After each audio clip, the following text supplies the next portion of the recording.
government wasn't much, in spite of all that stuff, throughout the 20s. Don't forget another one, and that's Prohibition. The Victorian, brainless boobs who brought that upon the world were also part of that picture. And so that's another aspect that was, about unfreedom in that period. Nor was there any notion whatever that government should be any kind of charity. Charity was not regarded as government function until this century. It's true. But consider throughout the 20s the kinds of presidents we had. Harding, Coolidge, and Hoover. Hoover, by far the most interventionist and so-called progressivist of the three, clueless in terms of what was ailing the country, and ineffectual in the end. But government remained, and true to his principles, which deserves honor, he refused to bend the will of the Founding Fathers and scrap the Constitution, as FDR did. And for that, he's been roasted in kind of eternal hellfire ever since. Yes, sir. Hi, Terry Denal, member of the local organization here. One other thing I think you might add to that is the 17th Amendment, in that the state senators were no longer appointed or elected by their own legislatures, but they are elected by the people. Right. Now there's no one to look out for states' rights. Yes, very good. Very good. This is the beginning of the demagoguery, so to speak. Yes, sir. I add to that, well, backing up, central government dominance really began with the work of the Southern independence. I can't hear you. Excuse me. The central government dominance really began with the war for Southern independence. Okay. Some of us know that as the Civil War. That's an incorrect term. Notwithstanding, it's anything but civil. Tell us more. I wanted to call your show. I can only listen to it in a lunchroom. I can't get it indoors. I can't get it creative. And I'm a foot soldier here. I work for Mr. Stemple's campaign. And I just talked to him beforehand, and I'm going to give it. I'll give that to you. It's a book written by James P. Kennedy and Walter Kennedy, and it's called The South Was Right. And I just got to I'm almost done with it. I told Greg that the first chapter alone just stood my hair on end. This is the most hellacious book I've ever read. Title again, please. Really think twice what motives were behind Abraham Lincoln. And the most astonishing thing I've ever read, and I told you, at Amazon.com, you'll see it called up on the screen, The South Was Right. Something you leave on your coffee table amongst your guests go, whoa. I've never in my life, everything I was taught in school about the Civil War, was just thrown right out the window. Everything. I'd love to read it. Bear in mind, history's written by the victors. I hope. The victors. Okay. Yeah. Please, I'll call you one. Yes, sir. Gentleman in the middle.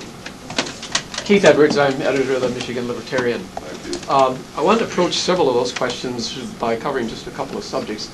One of which is that and when I'm talking to high school and college students, as I do quite a bit, I notice that there's always this problem with the interrelationship of issues that people don't notice.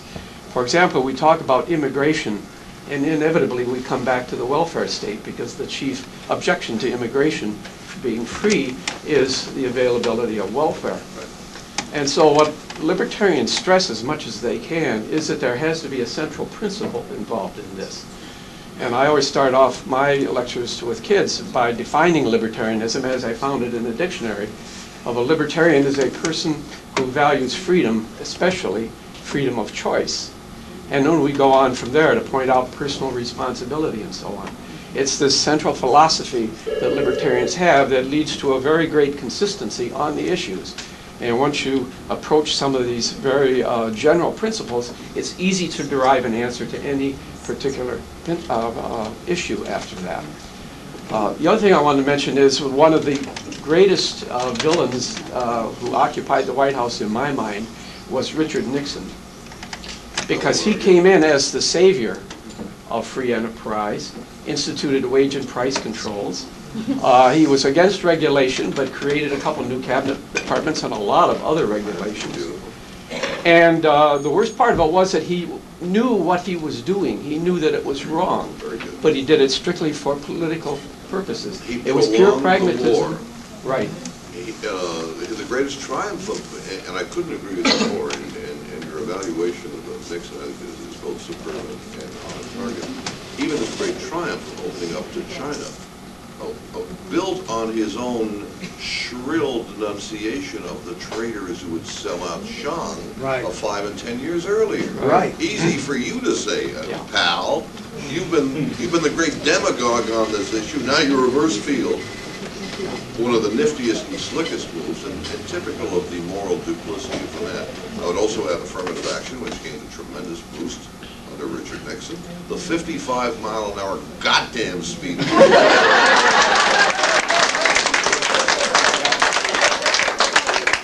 way, that was, talk about epiphany, talk about a shining moment of understanding. It was 1973. My wife and I were on vacation, driving through Wendover, Utah, on the then still incomplete Interstate 80.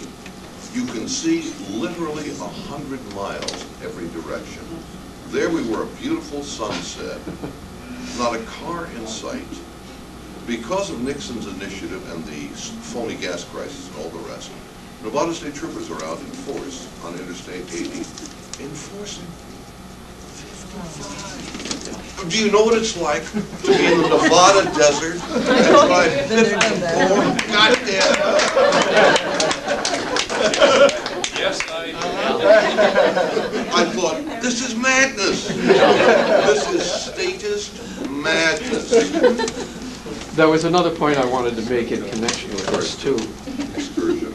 And that had to do with the fact that the Libertarian Party was formed by renegade Republicans. Most of us from that era got into Republican politics because of Barry Goldwater. Because here was a man who believed in personal freedom as well as economic freedom. Probably the only presidential candidate in this century that has had that belief. We all got out of the party either just before or just immediately after Nixon's declaration of wage and price controls in August of 1971. As a matter of fact, that is the day that a bunch of people out in Colorado decided, the hell with the Republican Party, we're going to form a new party. That addresses the other point that you brought up earlier of how do we possibly expect to win against this massive statism that's enveloping us now. Well, we have Richard Nixon to thank for that. He was one of our great allies because he created the Libertarian Party by accident. And we now see small businessmen getting upset. We see all kinds of groups who are being offended because now they are the victims of regulation. So the welfare state is producing more and more converts to our cause all the time. All we have to do is do a better job of getting out there, talking to people, and showing them that there's the alternative. And that's why I am so totally optimistic about our future. Thank you, sir. Very exciting. Yes, sir. Al Titron, a libertarian in Macomb County, and I'm as optimistic as Keith. I wish I was as knowledgeable as him. But not only did Nixon do what he did, he also cut us the last vestiges from the gold standard. Nixon did that at the same time he imposed wage and price controls. Now, what really screws a country up is when they devalue their coin. And that's exactly what we got. We got a coin which is worthless. We're going to go down the tube, and he's the responsible guy. He's going to make us successful. I wish I could say more. I'm so upset. Anyhow, I have an obsolete, I wish it were up to date, but it's an obsolete national platform of the Libertarian Party. It's dated 1996. Essentially, it's about 99% accurate for the present party platform. I'd like to give it to you if I may. Sure, absolutely. The only thing that's really different here is what we did at the last convention with children's rights and that kind of stuff. But essentially, this is our platform. And I hope it helps you understand this a little bit more. Great. Thank you. Yes, sir. Your face is very familiar, by the way.